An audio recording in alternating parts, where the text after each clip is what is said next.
Next up, we have Alex Howard. Alex is the correspondent for Gov 2.0 for O'Reilly Media. Is he over here, Alex? You're right there, just making sure. Great. And he also is the associate editor at searchcompliance.com at TechTarget. No, you're not? That was your... No, I said you were. I'm sorry. Well, he was, and he still was, the associate editor there. I apologize. No worries. But right now, again, Gov 2.0, O'Reilly Media, a great company. As a matter of fact, O'Reilly is behind Ignite, so you might not know this, that O'Reilly Media kind of brought the Pecha Kucha movement, which is kind of what we're doing here right now, these slides in 15-second increments. Over in California, O'Reilly Media started the Ignite chain, and so forth. So we can thank them for that.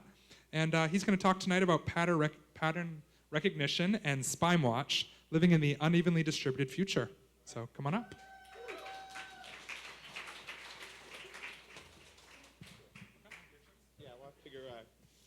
Get away from the podium here. So that's a good shout out to my colleague Brady Forrest, who's at Brady on Twitter.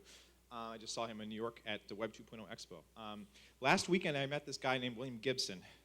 He's the guy who invented the term cyberspace. If we're talking about future, he was thinking about the internet 30 years ago.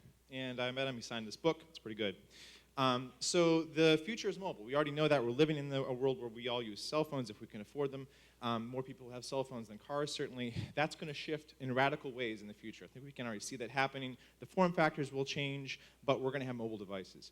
Other big trend, right? We're going to be living in cities. We already do live in cities by and large, but the whole population around the world is going to radically shift to megalopolises, right? 70% of us, this stat comes out of IBM, their Smarter Cities initiative.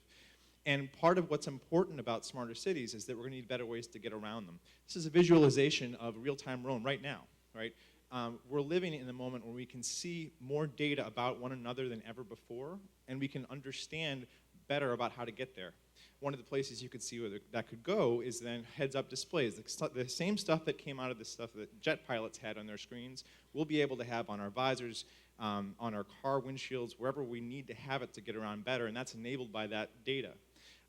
This is something from Amsterdam right now, right? It actually is a moment in the present when we can get glimpses into the future. And we've already seen a lot of that tonight. People here have talked about augmented reality because it's kind of the hot tech or the hot buzzword, but it's part of our world.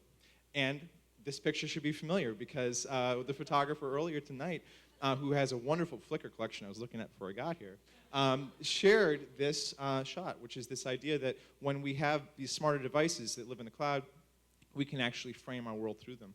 One of the ways we'll get around through that smarter city with that pervasive connectivity is bike sharing. You can see that happening here in DC already. There's collective bike sharing in Europe. These bikes down the road will be smarter, will be electrically powered. So here's this fun term, SPIME. It comes from another guy named Bruce Sterling. At Bruce is on Twitter. He blogs for Wired. It's a thing that retains its sense of place and time through technology, through RFID, through Wi-Fi, through all kinds of things that track it. We'll be living in cities of SPIME, living objects that we can track. Our pets, our cars, our bikes, our stuff. There's even startups that are creating means for this to create. I got this fun little match booklet of SPIME labels at Web 2.0 Expo. These are all QR codes. If you're looking around DC, you're going to start seeing them here because they're starting to put them on bus stops. The DC Circulator has things that you can actually scan and let you know about the schedule. So we're getting this interface between meat space and cyberspace, right? The connection between the two. And it's going to do really funky things in the future, right? We're going to have remembrances of people past, of things past. It's going to create intersections between our virtual space and our memory that just are unanticipated. And it's also going to create an overload, right? When you start walking around, you can imagine the advertising. If you've seen Minority Report, you could see that graphic depiction in that film. We'll expect more of that. If you can be tagged, if you can be searched, you're going to get much more than text messages. If you're walking around with an heads-up display, you'll need other ways to filter. And part of that world is going to be better technology, right? We want ambient findability. We want ways to be able to find our way around cities, to find each other, to find our loved ones, to find our pets, to find our way through work. And we'll need better browsers for those. This is Aurora. This is future of the web browser. This is Mozilla. If you use Firefox, this is the folks that make them. This is their idea for what a web browser might look like in the future. We're not there yet, right? It's all in beta. We'll need better social software. We'll need better ways to actually filter, choose the people that we want to granularly follow to see certain things. You're already seeing the development of those in really simple ways through some services and really complex ones through others.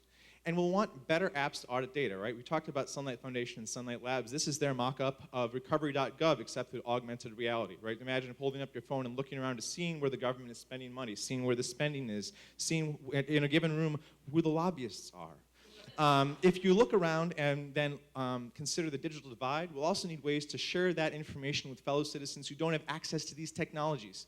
Here's an idea for a mock-up of London, far away. Solar clouds where interactive displays show real-time data.